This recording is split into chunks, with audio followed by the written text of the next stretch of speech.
Welcome to Arizona Barrio Stories and Latino USA TV. Welcome, welcome. We are in this to win it. We love what we do. It's a labor of love. We always laugh together. We love hearing your stories. This is definitely a community-based site. We invite you to share your stories as much as you can. Today, our guest, we have a lot of similarities, and we're going to share our similarities. Please introduce yourself. Hi, my name is Jessica Salow. Currently, I am the Assistant Archivist of Black Collections at Arizona State University here in Phoenix. Tell us a little bit about your roots, where you grew up, and when did you get bit by the bug to start doing what you do today? Oh, that's an excellent question. So I grew up in Erie, Pennsylvania, so northwest side of Pennsylvania is where I was born and raised. I grew up in a single mother household with my mother and my two younger siblings. I have a brother and a sister. We definitely grew up on the poorer side of life. Didn't have a car until I was 14 years old, which is saying a lot. But so public transportation really was my kind of way I got around my city, got around to see things, got around to do things.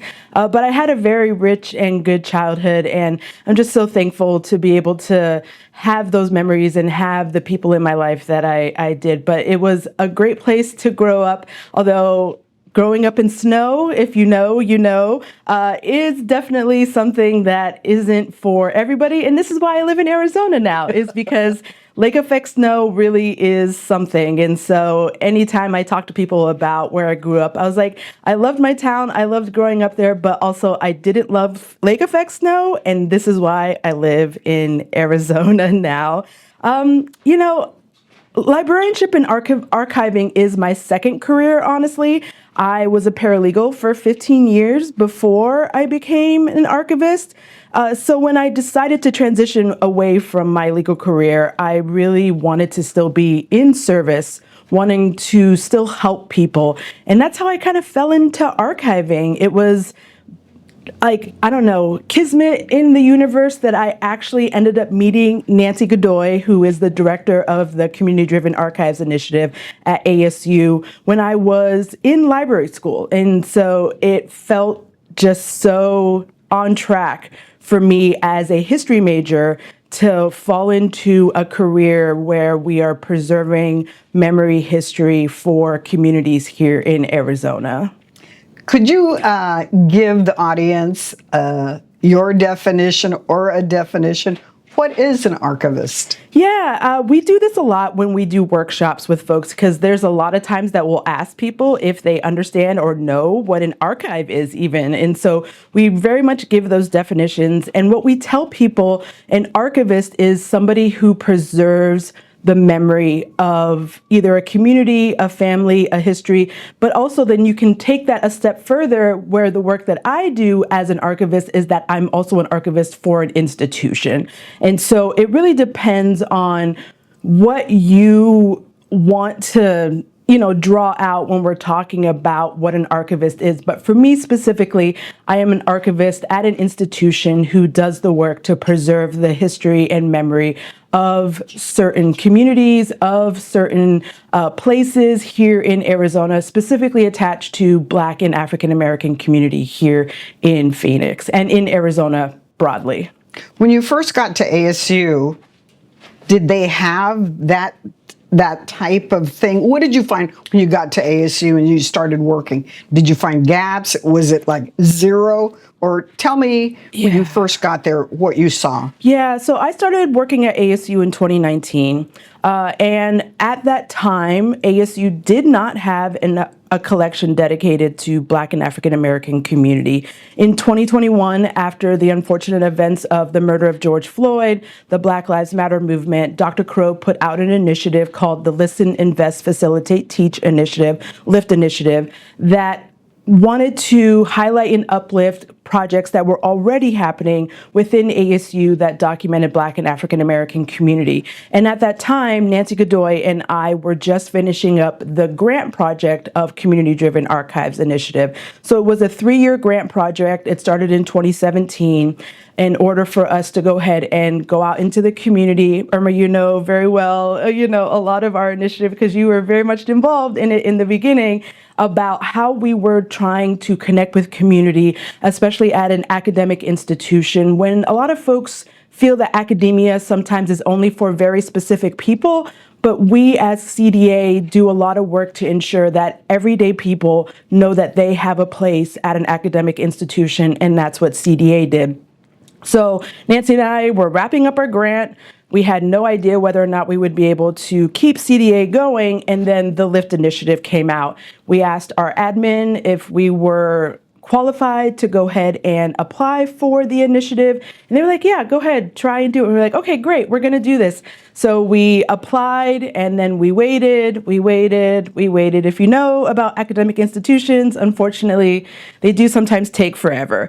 And so when we got word, we were number 23 of 25 initiatives that were funded under LIFT. And so this is how Black Collections was created, was under LIFT initiative. And this is how community-driven archives to this day is sustained and funded, is through the Listen, Invest, Facilitate, Teach initiative. So when I started in 2021 as the Archivist of Black Collections, it took a lot for me over that first year to really dig into our collections at ASU and figure out what was documenting Black and African American people. Unfortunately, the institution did not collect much memory of Black and African American people.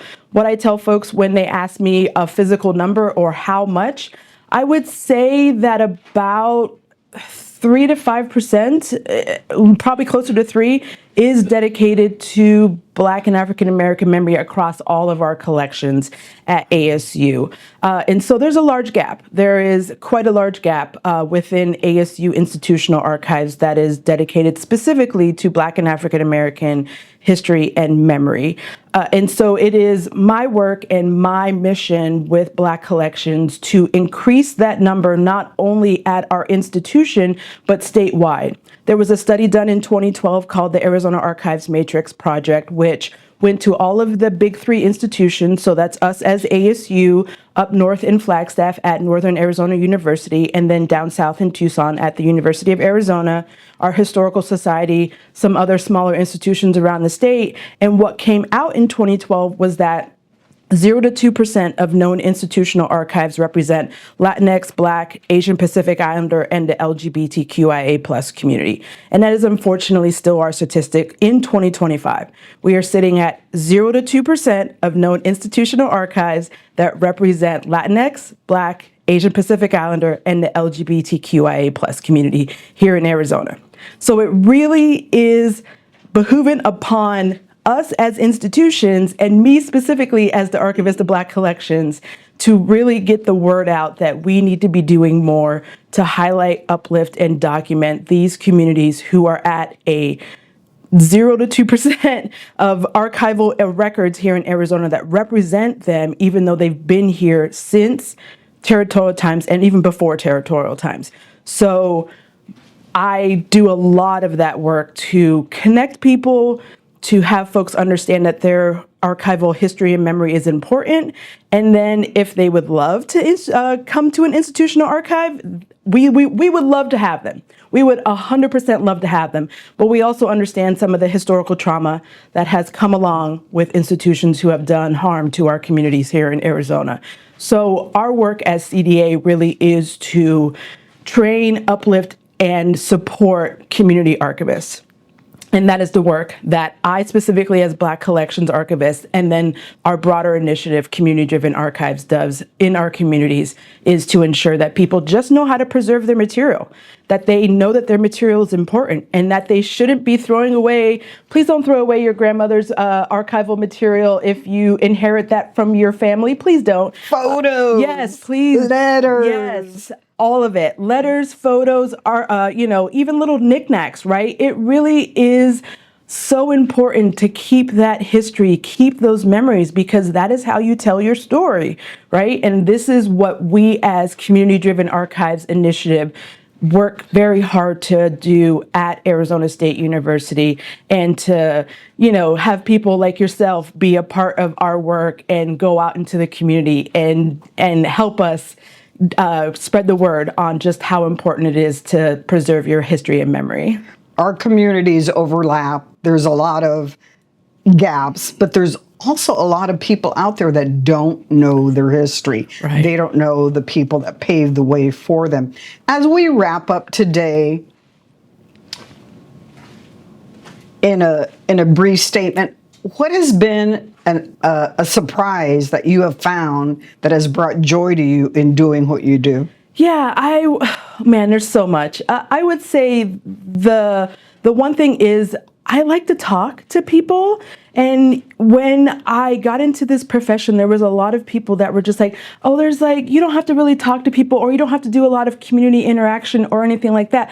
But it has become more and more apparent as I continue to keep doing this work that you really do need to be in front of people, talking to them, having them understand the importance of preserving their community history and memory. So for me, it really is outreach and engagement. I love talking to people. And this is why I love coming here and why I love talking to everybody about the work that I do. And so for me, that has been one of the surprising things when I speak to folks. They're just like, oh, I didn't know that was there, or I didn't know that Black people have been here since territorial times, or I didn't realize that this community had a large part in the understanding of, the economic, growth of this state, and how much contributions Black, Indigenous, people of color communities here in Arizona have done for this state and for every community around this state. So for me, it really is just kind of dropping these nuggets of information to people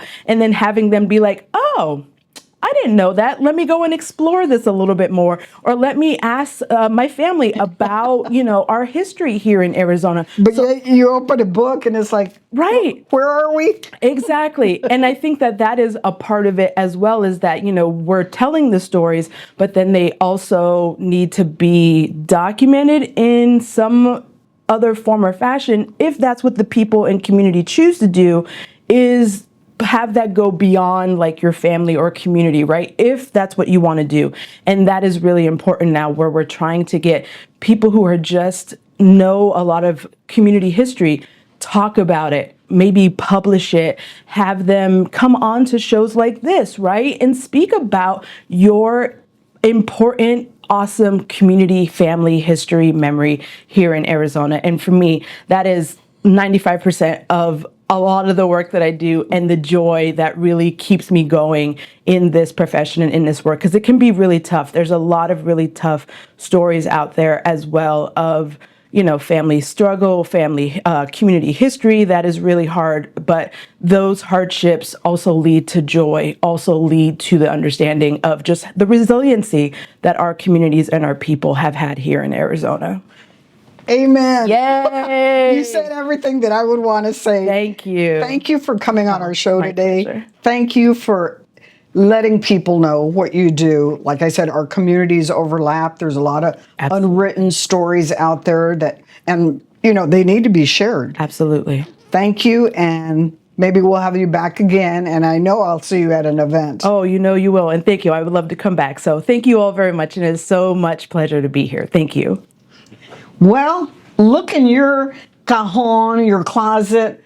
What do you have from your elders? Do you have letters? Do you have photos? Do you have artifacts? We are going to supply Jessica's information, plus our information is always available. Reach out to us. We will help you. Thank you from Arizona Barrio Stories and Latino USA TV. We will see you soon.